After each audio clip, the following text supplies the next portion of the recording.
This call is now being recorded.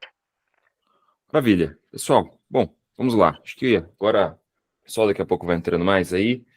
O Fernandinha vai aceitando o pessoal. Primeiramente, bom dia para vocês. Espero que a semana comece iluminada e nada melhor do que começarmos lendo, não é mesmo? Então, vamos lá. Sem mais delongas, mais um dia aqui com o livro A Coragem de Não Agradar, do autor Ishiro Kishimi e Fumitaki Koga. Hoje estamos na página 63, daremos continuidade a partir daí. Então, novamente, temos aqui o William ao nosso lado, acompanhando a leitura. Prazer enorme estar aqui de novo com você. Vamos que vamos. Estamos aqui, vamos que vamos. Todos os problemas têm base nos relacionamentos interpessoais. Espere um minuto. Você quer que eu deixe essa passar? Para se livrar dos problemas, tudo que se pode fazer é viver isolado no universo? Como assim? Se eu vivesse sozinho, eu não me sentiria extremamente solitário?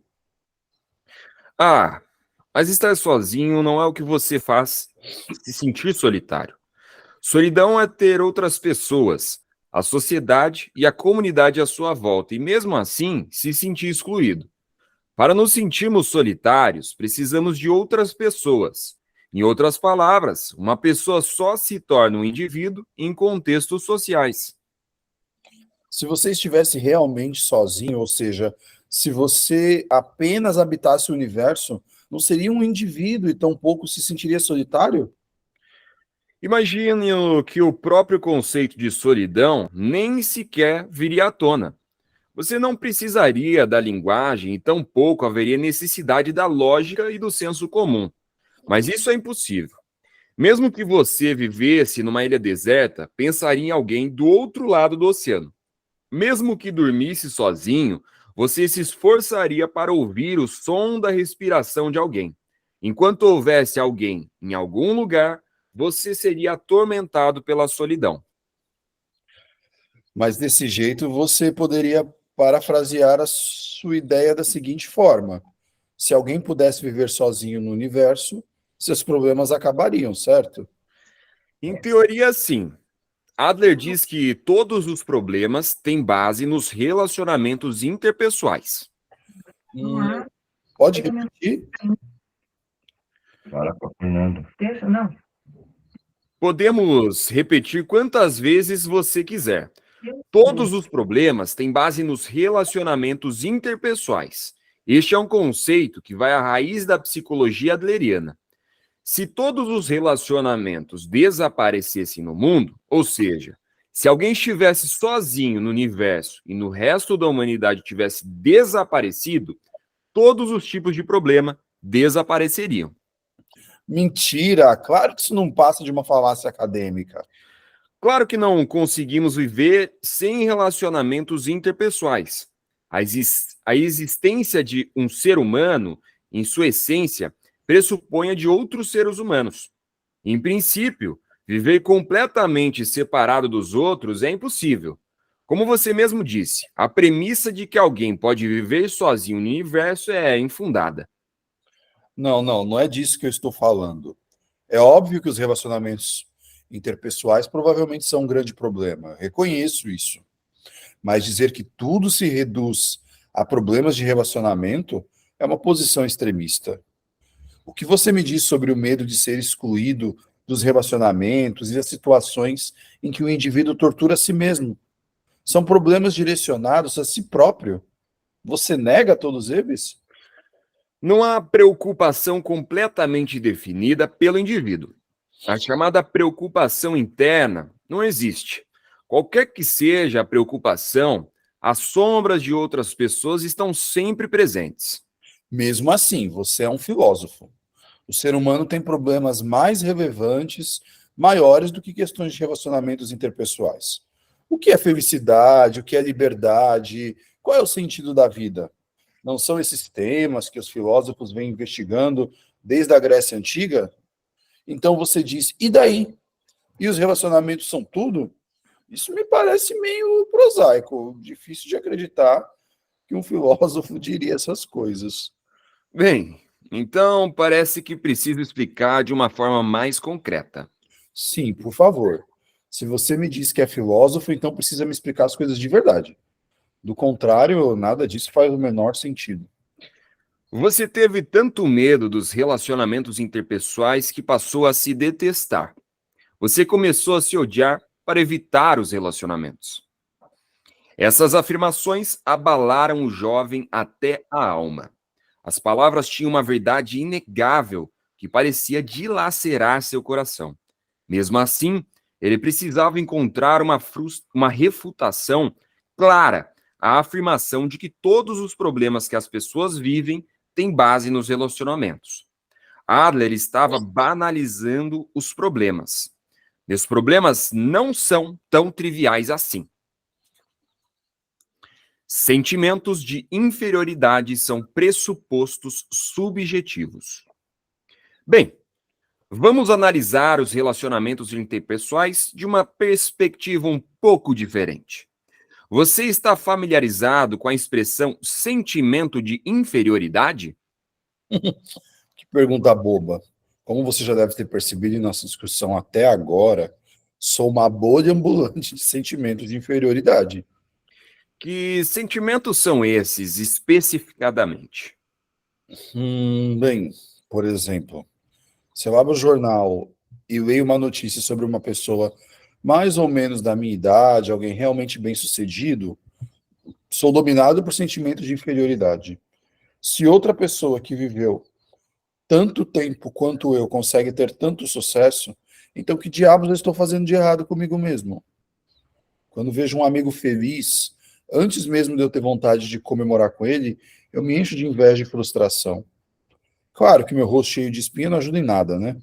E eu tenho um forte sentimento de inferioridade no que diz respeito à minha educação e ao meu emprego.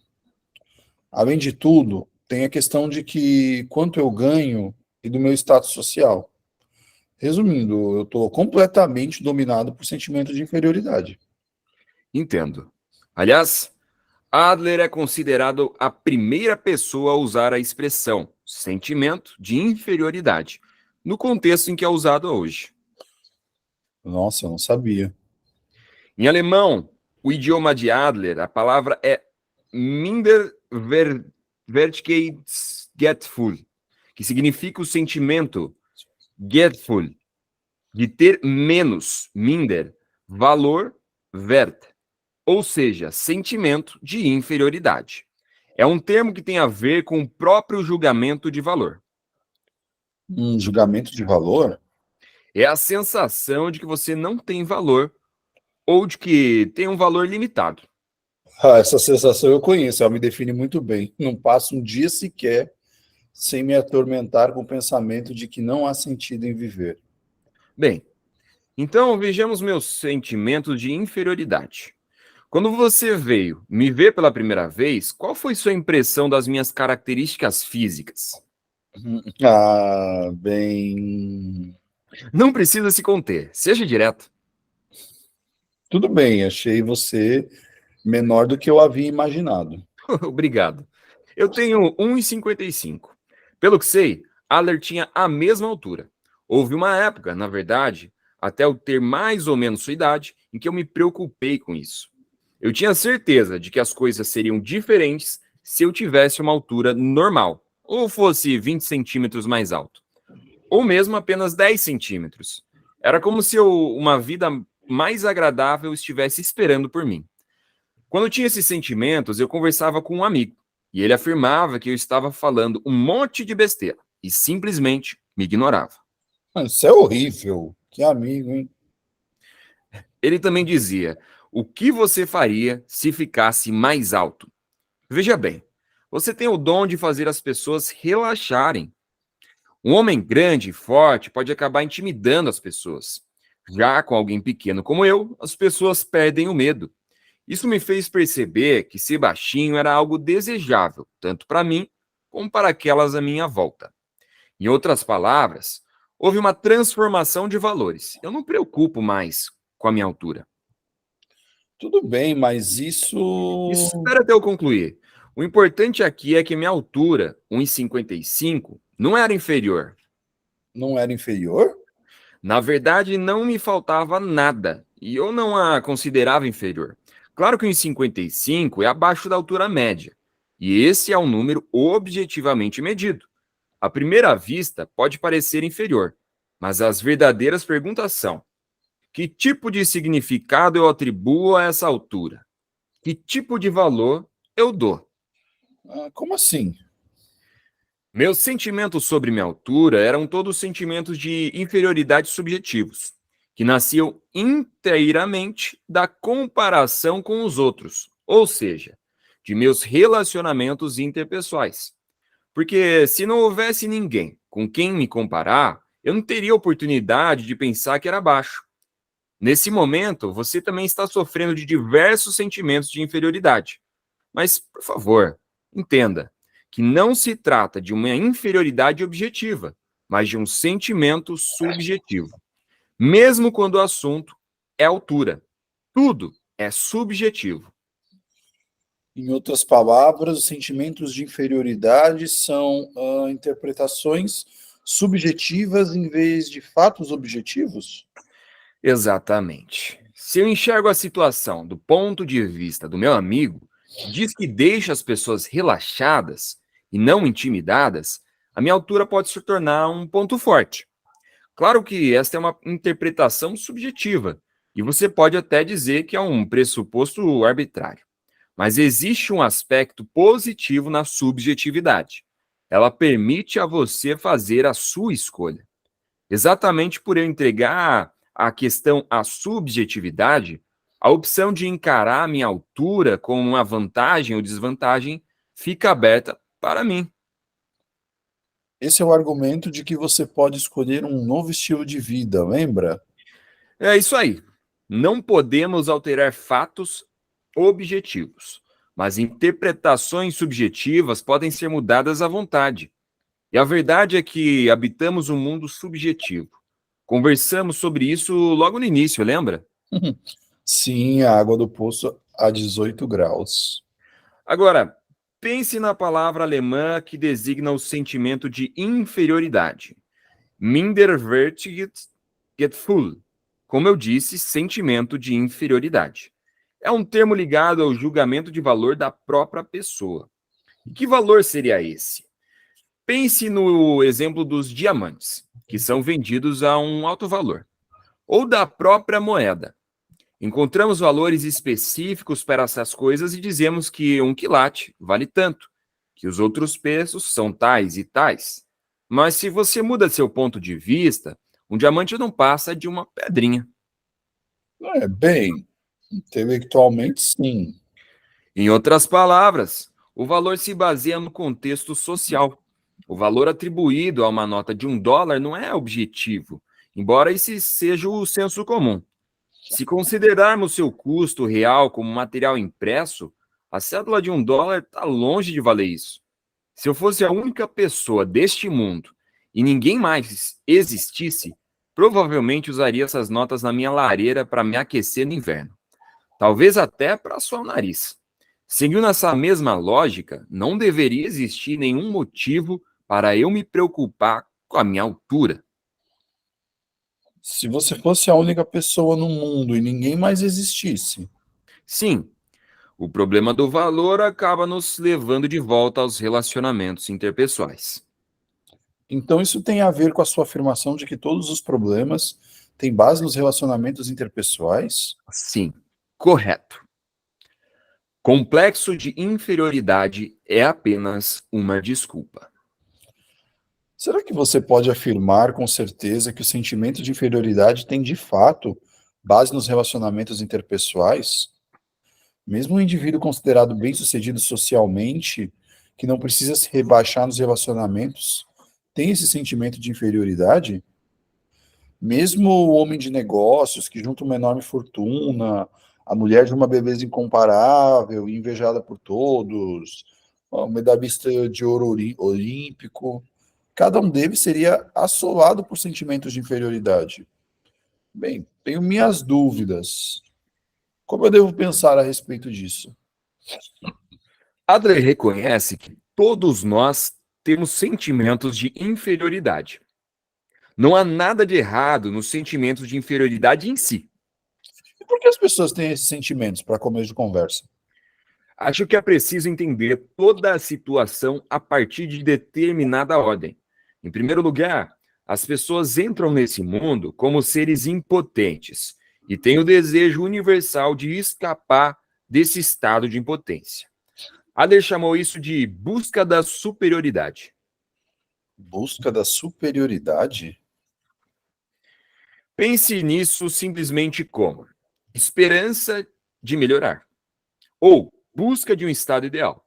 Por exemplo, um bebê aprende a se equilibrar sob duas pernas. Ele tem o desejo universal de aprender a língua e melhorar. E todos os avanços da ciência no decorrer da história humana também se devem a essa busca da superioridade. Tudo bem. E aí? A contraparte disso é o sentimento de inferioridade. Todos estão na condição de querer melhorar, que é a busca da superioridade. A pessoa acalenta diferentes ideais ou metas e avança na direção deles. Mas quando não atinge seus ideais, passa a abrigar uma sensação de inferioridade. Por exemplo, existem chefes de cozinha que, por mais inspirados e realizados que se tornem, são sempre assolados pelo tipo de sentimento de inferioridade que os faz pensar: ainda não sou bom o suficiente, preciso evoluir na arte de cozinhar, etc. É verdade. Adler está dizendo que a busca da superioridade e o sentimento de inferioridade não são doenças, mas estimulantes ao empenho e ao crescimento normais, saudáveis. Usado da forma correta, o sentimento de inferioridade também pode promover o empenho e o crescimento. O sentimento de inferioridade é uma espécie de plataforma de lançamento? É isso aí. As pessoas tentam se livrar do sentimento de inferioridade e seguem em frente. Nunca estamos satisfeitos com a situação atual. Ainda que seja um único passo, a pessoa quer progredir, quer ser mais feliz.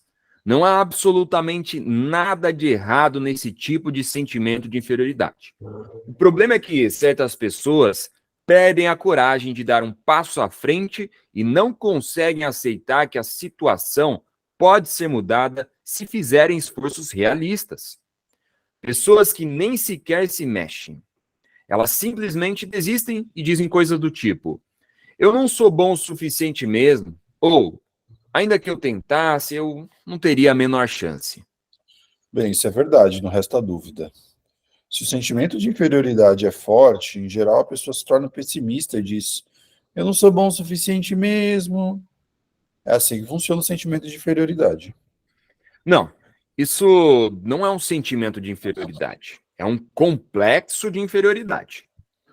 Um complexo? Mas isso não é igual ao sentimento de inferioridade? Cuidado. Atualmente, a palavra complexo é usada como sinônimo de sentimento de inferioridade. Você ouve as pessoas dizendo: tenho um complexo por causa das minhas pálpebras. Ou ele tem um complexo por causa de sua educação. Esse tipo de coisa. Esse é um uso equivocado do termo. Basicamente, complexo refere-se a um estado mental anormal, formado por um grupo de emoções e ideias. Isso não tem nada a ver com o sentimento de inferioridade. Por exemplo, existe o complexo de Édipo, expressão criada por Freud e usada para descrever a atração anormal do menino pela mãe ou da menina pelo pai. Sim, as nuances da normalidade são especialmente fortes quando o complexo tem a ver com a mãe ou com o pai. Pela mesma razão, é fundamental não confundir sentimento de inferioridade com complexo de inferioridade e considerar os dois coisas totalmente diferentes. Na prática, qual é a diferença entre os dois? Não há nada de particularmente errado no sentimento de inferioridade em si. Agora você entende isso, certo? Como diz Adler, o sentimento de inferioridade pode estimular o esforço e o crescimento. Por exemplo, se alguém tivesse um sentimento de inferioridade em relação à sua instrução e pensasse: tenho uma deficiência nos estudos, por isso vou ter que me esforçar mais do que os outros. Esta seria uma direção desejável. O complexo de inferioridade, por outro lado, surge quando o indivíduo usa o sentimento de inferioridade como uma espécie de desculpa. Nesse caso, a pessoa pensa: minha instrução é deficiente, por isso eu não vou alcançar o sucesso. Ou, eu não tenho boa aparência, por isso eu não consigo me casar. Quando alguém insiste na lógica de que A é a situação, logo B não pode ser feito, no dia a dia, não estamos falando de sentimento, mas de complexo de inferioridade. Discordo. Essa é uma regra, essa é uma relação casual legítima. Se você tem uma instrução deficiente, isso reduz as chances de obter emprego ou vencer na vida. Você é considerado inferior na escala social e não consegue ter sucesso. Não é desculpa coisa nenhuma, é um fato objetivo, certo? Não, você está errado. Como? Onde eu estou errado? O que você está chamando de relação causal é algo que Adler define como causa e efeito aparente. Quer dizer, você se convence de que existe uma relação causal onde não existe. Outro dia um homem me disse: eu tenho dificuldade para me casar porque meus pais se divorciaram quando eu era criança. Segundo a etiologia freudiana, as atribuições de causas, o divórcio dos pais dele, foi um grande trauma que claramente havia afetado seu ponto de vista sobre o casamento.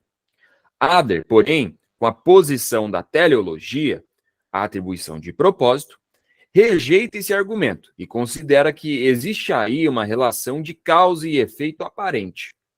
Mesmo assim, a realidade é que um bom nível de instrução facilita o sucesso na sociedade. Pensei que você soubesse como funciona o mundo. A verdadeira questão é como a pessoa enfrenta essa realidade.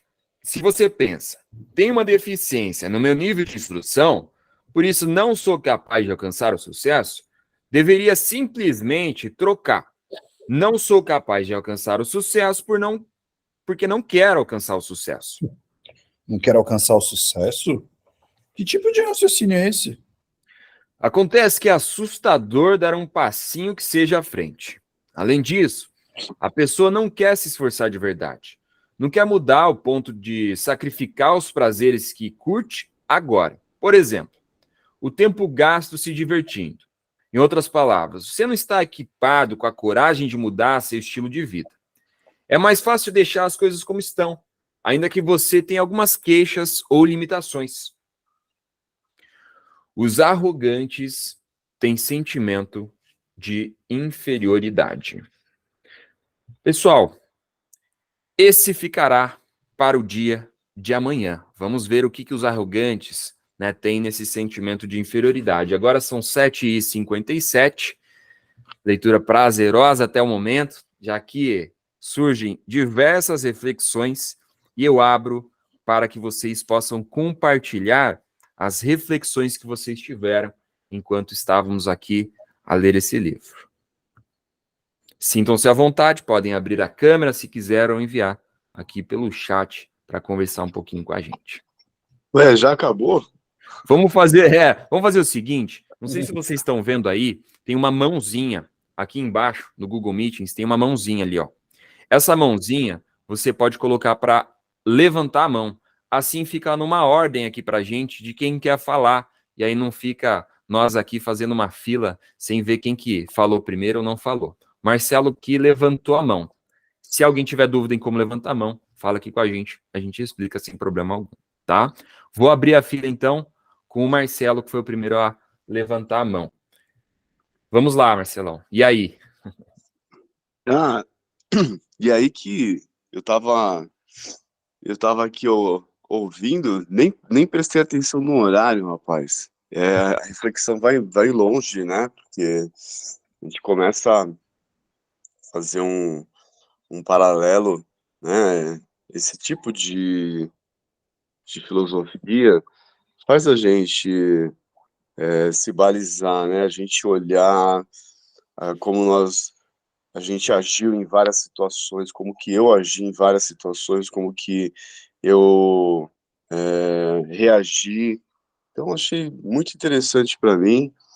E aí eu destaco aqui alguns pontos quando ele fala que o sentimento lá de inferioridade em relação à comparação com o outro, e ele traz como positivo, né, no começo ele fala tudo é subjetivo, o ponto de vista positivo da subjetividade. Eu acho que fica para mim que isso é um trunfo para a gente extrair. Eu falo para mim, eu estou tirando isso como positivo, da subjetividade da situação. Então, como é subjetivo, eu posso atribuir o valor que eu quiser. E eu gosto de olhar por esse lado. Isso me dá poder para eu olhar de forma positiva essa parte. E aí, quando a gente fala de comparação, né, é a vida real, né? É o jogo de todos os dias, a gente vem da natureza, né? Isso que ele trouxe, a busca da superioridade e o sentimento da inferioridade. Também isso ficou para mim, que é muito bom a gente conseguir ter essa distinção na nossa cabeça. E aí ele fala que o sentimento de inferioridade é um estímulo para o crescimento. Aí você cita o exemplo do chefe de cozinha, que está sempre pensando, eu preciso melhorar, preciso melhorar. E aí, às vezes a pessoa tem um nível de excelência em alguma coisa, mas ela continua com aquela coisa, eu estou insatisfeito. Então a parada é assim, a gente não se prender nisso, não parar por nada e continuar no nosso sentimento de crescimento, estímulo para crescimento, essas coisas que vêm à mente, né? É isso, tem muita coisa, mas só fazer um comentário aí. Obrigado, pessoal. Obrigado. Massa, Marcelão. É uma leitura que, quando a gente está ouvindo, a gente vai longe, né? A cabeça, ela vai pensando em inúmeras coisas enquanto está rolando aqui. Isso é muito prazeroso, né? Obrigado por compartilhar aí os teus insights e as tuas reflexões com a gente. É muito interessante. Vou deixar a Margot falar agora que ela está na fila aqui também. Bom dia a todos. Hoje eu tive problemas para entrar aqui, que travou meu WhatsApp, então perdi uma partezinha, mas depois eu recupero. É bem interessante essa questão da superioridade e inferioridade, né? Porque o ser humano tem uma capacidade de banalizar as expressões. É uma banalização. Hoje em dia, nós colocamos a tristeza como depressão, então todo mundo é deprimido. E a depressão é uma doença. Nós falamos assim, essa pessoa está estressada, você está estressado. O estresse é uma doença.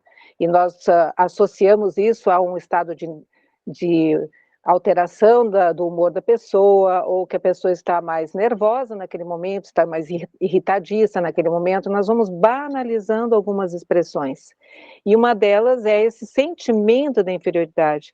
O sentimento é algo que vem junto com o ser humano. Então, raiva, medo, tristeza, isso está inerente ao humano, né? E às vezes nós colocamos isso como se nós estivéssemos fora do normal, porque sentimos isso. E eu compreendo que o adoecimento ele acontece quando nós não temos mais a habilidade de lidar. Ou nós incorporamos aquilo como um estado constante. Então, eu estou constantemente me sentindo inferior. E aí tudo eu passo a me comparar, né? E eu acho que esse cuidado, essa avaliação do que é sentimento, do que é inerente a nós, né? Em relação a não nos sentirmos adoecidos, ele vai destravando até mesmo essa condição de que nós não temos soluções ou que nós não conseguimos passar para outro estado. E até é bem interessante que ele fala, que é o uso que nós fazemos disso. Nós temos ganhos secundários, como nós temos visto nas outras leituras. Nós temos ganhos secundários. Então, eu me sentir inferior em muitos momentos me faz eu me colocar numa zona de conforto de não lutar, de não buscar desafios novos, de não me superar, né, de não ter um crescimento. E eu acho que é esse cuidado com as palavras, a banalização das expressões, principalmente no nosso tempo, né? Nós temos agora dialetos dentro da internet, dialetos dentro das famílias, nós temos dialetos onde as pessoas não falam o português adequadamente, não há uma gramática, né? Há um desrespeito à língua, à origem, né? Então, acho que esse cuidado, até mesmo quando nós nos expressamos, ou nos corrigirmos quando nós estamos expressando algo que na realidade não é um fato, é simplesmente um sentimento. É isso. Massa, Margot. A gente tem aí reflexões ainda em cima, né, dessa subjetividade, né, do sentimento de inferioridade em si. E eu vou abrir ali, ó, a Ana Paula comentou aqui. Cadê aqui? Peraí. Excelente leitura. Toda leitura é transferível para o nosso dia a dia. Lendo, nos vemos em vários exemplos. Eu preciso falar agora. Uma ótima semana a todos. Ana Paula, ótima semana. Deus acompanhe você. Seja uma excelente semana aí para você. Alguém mais gostaria de falar algum insight ainda sobre a nossa leitura de hoje? Margot fechou ali. Bom, vou deixar para um fechamento aí. William, quer falar alguma coisa sobre a nossa leitura de hoje? Ficou reflexivo aí? Cara, eu acho que o primeiro ponto é o seguinte, né? Aquela máxima: tudo começa na nossa mente e tudo termina na nossa mente. O nosso modo, os nossos olhares de como a gente exercita a academia da mente, vamos dizer assim, são vitais para o nosso dia a dia e às vezes até para coisas muito além do nosso contexto.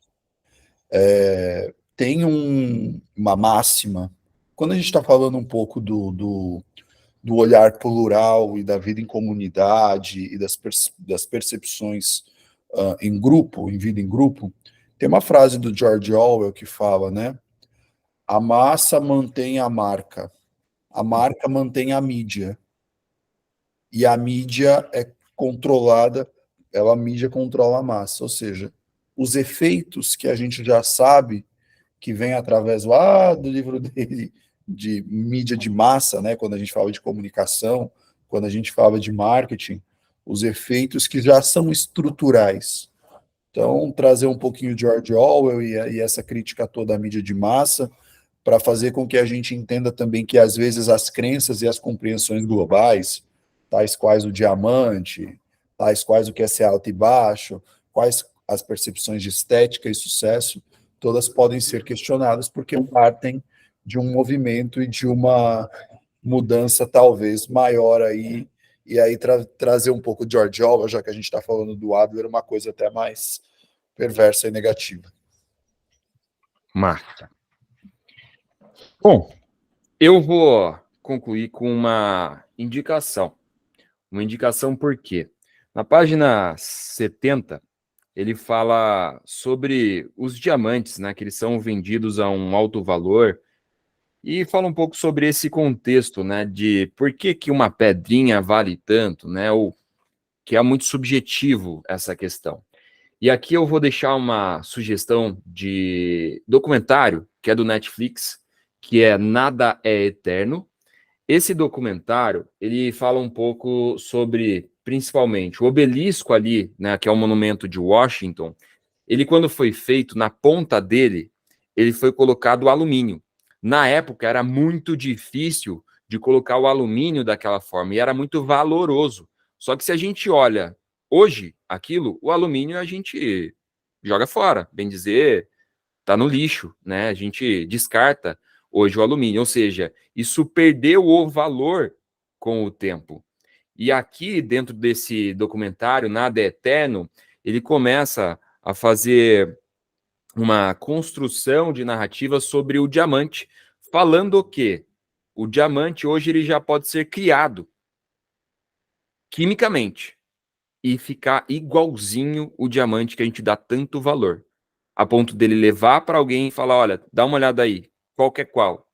e não ter diferença. Ou seja, aqui fica uma reflexão, novamente, sobre a questão de valor. E, mais importante, que a gente possa dar valor para os nossos sentimentos e para nós, para que possamos, a partir do momento que nos valorizamos, valorizar os próximos, mas principalmente crescer, né? Ele fala muito sobre isso. A partir do momento que a gente entende que existe uma inferioridade e a gente pode valorizar o nosso sentimento, o que a gente pode fazer? Crescer com isso, evoluir com isso. Então fica aí minha sugestão de documentário para que vocês possam também contribuir nessa reflexão que é nada é eterno. Esse é o documentário, eu acho até pertinente a frase. Nada é eterno. Beleza? Pessoal, hoje estamos aqui 8h10 encerrando essa nossa reunião, essa nossa leitura de hoje. Amanhã continuaremos a partir da página que interrompemos, que é a 76. E é o seguinte, fica a sugestão novamente para vocês. Compartilhem o link desse grupo com mais pessoas. Muita gente tem o desafio de acordar um pouco mais cedo. Às vezes é porque não gosta de ler mesmo. Tem gente que é assim, puta, eu não gosto de ler. Leitura não é para mim. E cabe a nós que estamos aqui, podemos expandir isso aqui, para que mais pessoas possam também ter um dia sendo iniciado de uma forma diferente. Eu acredito muito, para mim, né, estamos aqui no nosso 4º dia hoje, é um início só de um projeto, muito neném ainda, muito prematuro ainda, mas que já deixa um caminho de mudança, de acordar de um jeito ou de uma forma muito mais prazerosa, e eu diria até uma forma que possamos começar com uma reflexão no nosso dia. E isso é muito positivo, mas muita gente não está conseguindo acessar isso. E aqui eu declaro, é gratuito, gente. Tem gente que cobra para fazer isso aqui. Vocês podem procurar aí, coloquem Clube da Leitura, Clube do Livro, parará no Google, vocês vão ver que tem gente que cobra, e é R$1.000, R$2.000 anual para participar de um projeto como esse, onde nem leem junto. Fica uma gravação, audiobook lido lá, você tira as reflexões que você quer, não tem alguém para compartilhar, se compartilhar está lá num grupo. Então olha o poder do que a gente tem aqui nas nossas mãos, mas que não sejamos egoístas, né, de manter isso aqui só pra gente. É hora de, tô fazendo uma leitura lá, tá legal, é cedo sim, eu sei que é complicado, nem todo mundo gosta de acordar cedo, principalmente para ler um livro, mas vou te falar, pode mudar a tua vida. Assim como tem sido bom para mim, eu acredito que seria muito bom para você. Cabe a você daí tomar sua decisão, obviamente, se quer participar ou não. Mas o convite cabe a cada um de nós aqui fazermos para mais pessoas, porque só assim, ponto 1, a gente vai propagar o bem, ponto 1, né? E ponto 2, só assim a gente realmente expande para que mais pessoas possam ter esse acesso, o acesso a um hábito saudável, um hábito que pode mudar, sim, a vida de muitas pessoas. Beleza? Então, eu vou deixar aqui aberto depois o grupo para vocês poderem passar os insights também. E a gente continua a partir de amanhã. Fica a dica. Compartilhe com mais pessoas esse grupo, pessoal. Beleza? Um abraço grande, beijo no coração de vocês e uma ótima semana.